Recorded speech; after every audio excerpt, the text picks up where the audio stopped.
Thank you for your interest in the POLARICE study. So the study was a multicentre, international, prospective, non-randomized study evaluating the efficacy and safety of the POLARx cryoballoon for the ablation of paroxysmal atrial fibrillation. The characteristics of the balloon is that the balloon has a constant size and a constant low pressure over the whole application of the freeze, and this makes it very special because the adaptation to the pulmonary vein ostium is improved in comparison to other conventional balloon technologies.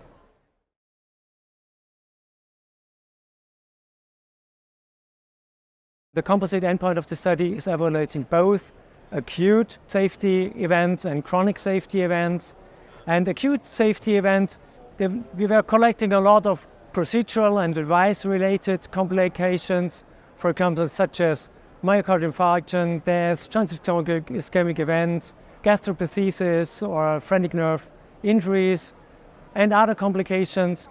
And we also evaluated those in a chronic way, so those who persisted at the 12 months follow-up. And I would like to have a comment on the phrenic nerve injuries. So in the INEX procedure, phrenic nerve injury was very low with 1.7%. All of the phrenic nerve injury recovered all but one in the 12 months follow-up. So we ended up with 0.3% of phrenic nerve injury, which is very low. And I think this can be, or one reason for that can be, for example, because of the improved handling of the balloon. You need less pressure to get a good occlusion of the vein. And even in complex anatomy, the adaptation of the balloon to the pulmonary vein orifice is really better.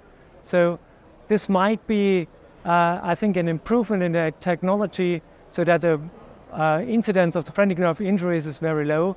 And additional to that, we have with the system a diaphragm motion sensor, which records very sensitively changes in the phrenic, from the phrenic nerve, from the diaphragm. And this gives us information in a very early stage if we can expect the damage of the phrenic nerve, so we can stop early, facilitating a fast recovery of the phrenic nerve.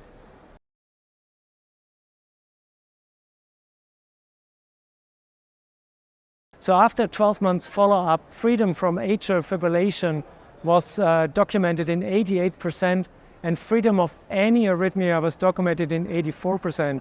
This is a really high percentage. We have to keep in mind that we had a blanking period of 3 months, and follow-up was in 3, 6, and 12 months. And this is very comparable to the study. So I think we are really happy with that good success rates.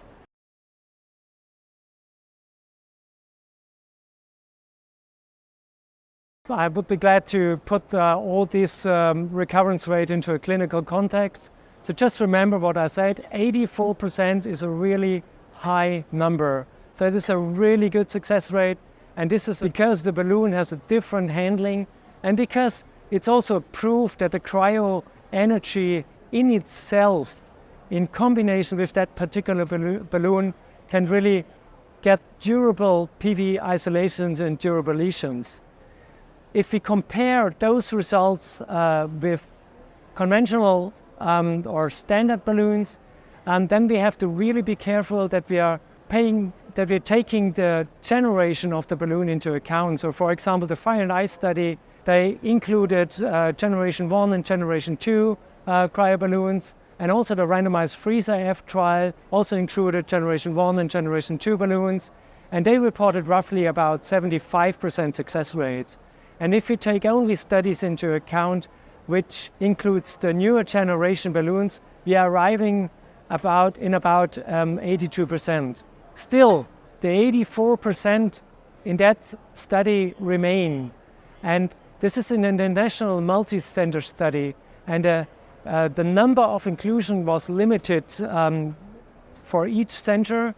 So it is not one or two centers were driving the results, but was really a result from all centers working together. So I think this is the great value of that study.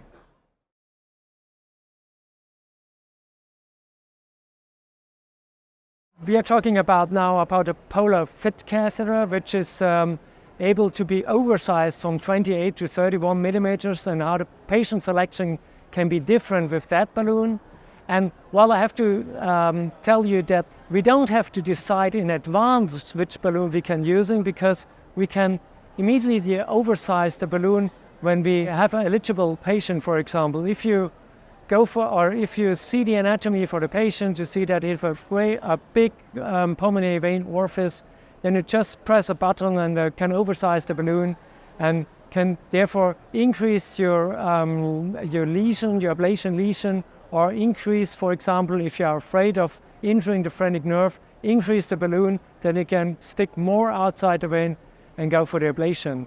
So it's not a question of patient selection, because the technology is available in every patient, and I think this is a fantastic development, and I'm really eager to use that in everyday clinical practice.